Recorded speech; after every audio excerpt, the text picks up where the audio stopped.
Sila ang mga volunteers ng Kabalikat International Association Incorporated na ginagampanan ng buhay bilang kabalikat para sa kapwa, sa pamayanan at sa pamahalaan sa pamamagitan ng voluntaryong gawain para sa community outreach. Maraming salamat sa Bayabas Base at sa Ubas Base. Sa usok po. Kaya po halos paluhaluhan na po sa usok. Tuloy-tuloy lang sila sa paggawa dahil sa alas 9 ng umaga dapat po ay mag-umpisa ng magpapakain po. Dito po sa kalapit, mga kapitbahay po dito po sa malapit po sa headquarters ng Kabalikat. Mga katropa, ito po ay initiative po ng ating founding chairman na walang iba kundi ang National President po ng Kabalikat Net International, Haji Ebni A. Barakan. Yes, Ma'am Jerilyn, nahuli din kita. Ma'am Jerilyn, balita ko ikaw ang nag-sponsor sa feeding program ngayon dito sa headquarters. Bakit po?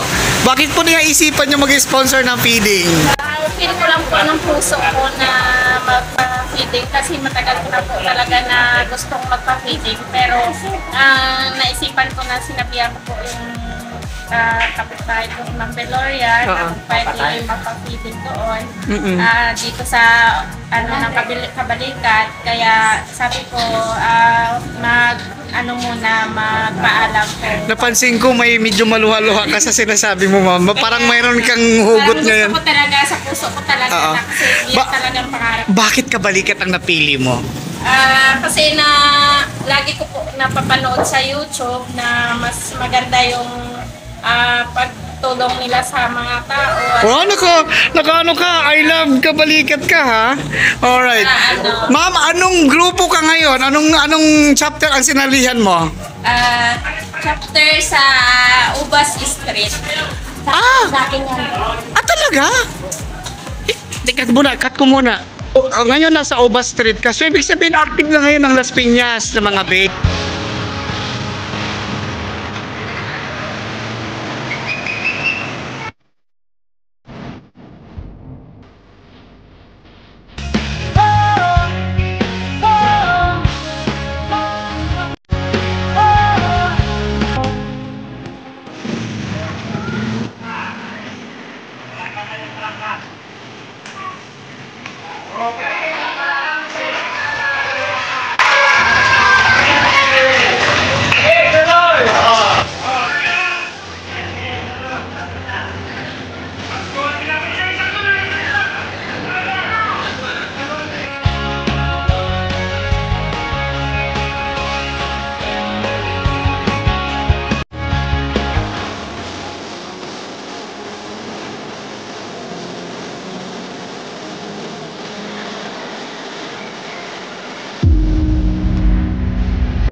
There are so many organizations in the Philippines, and what would be the reason?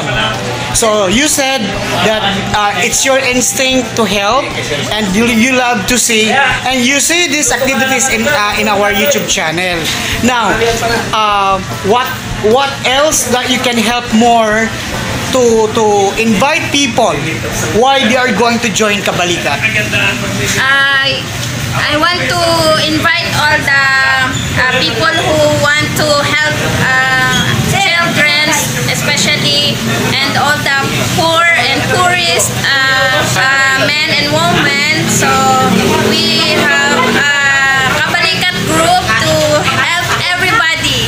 I love Kabalikat. Yes, okay.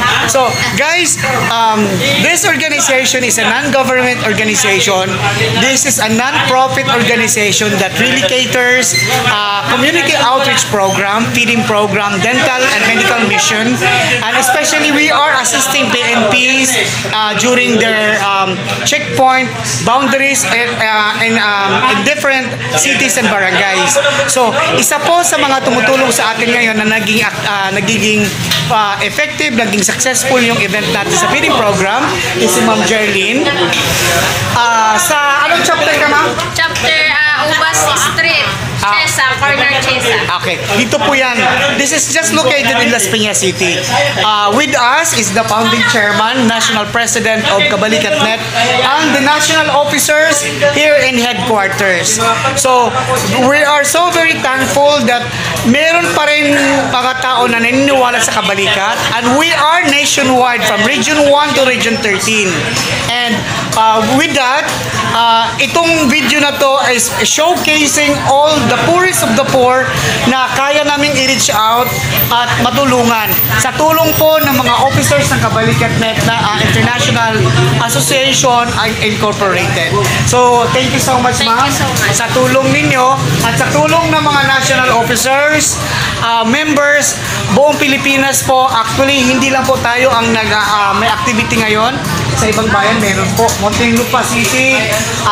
Yung iba po, nagmi-meeting po para po sa kanilang mga anniversary, lalo na ang Region 1. Abangan nyo po ang Kabalikat.net International sa Region 1, lalo-lalo na dyan sa Ilocos Sur. Darating po ang mga nationals dyan. At sana po maging successful din po ang inyong event din dyan. Hoping magkasama. Yes, hoping ang ating Tatay Owan na makasama, si Ma'am Jerlyn, ang mga national makakasama. Kita niyo po yung likod, yung van, baka yan, isasama ni Tatay Owan yan. Alright, thank you so much guys, and enjoy the rest of the day and have a good one.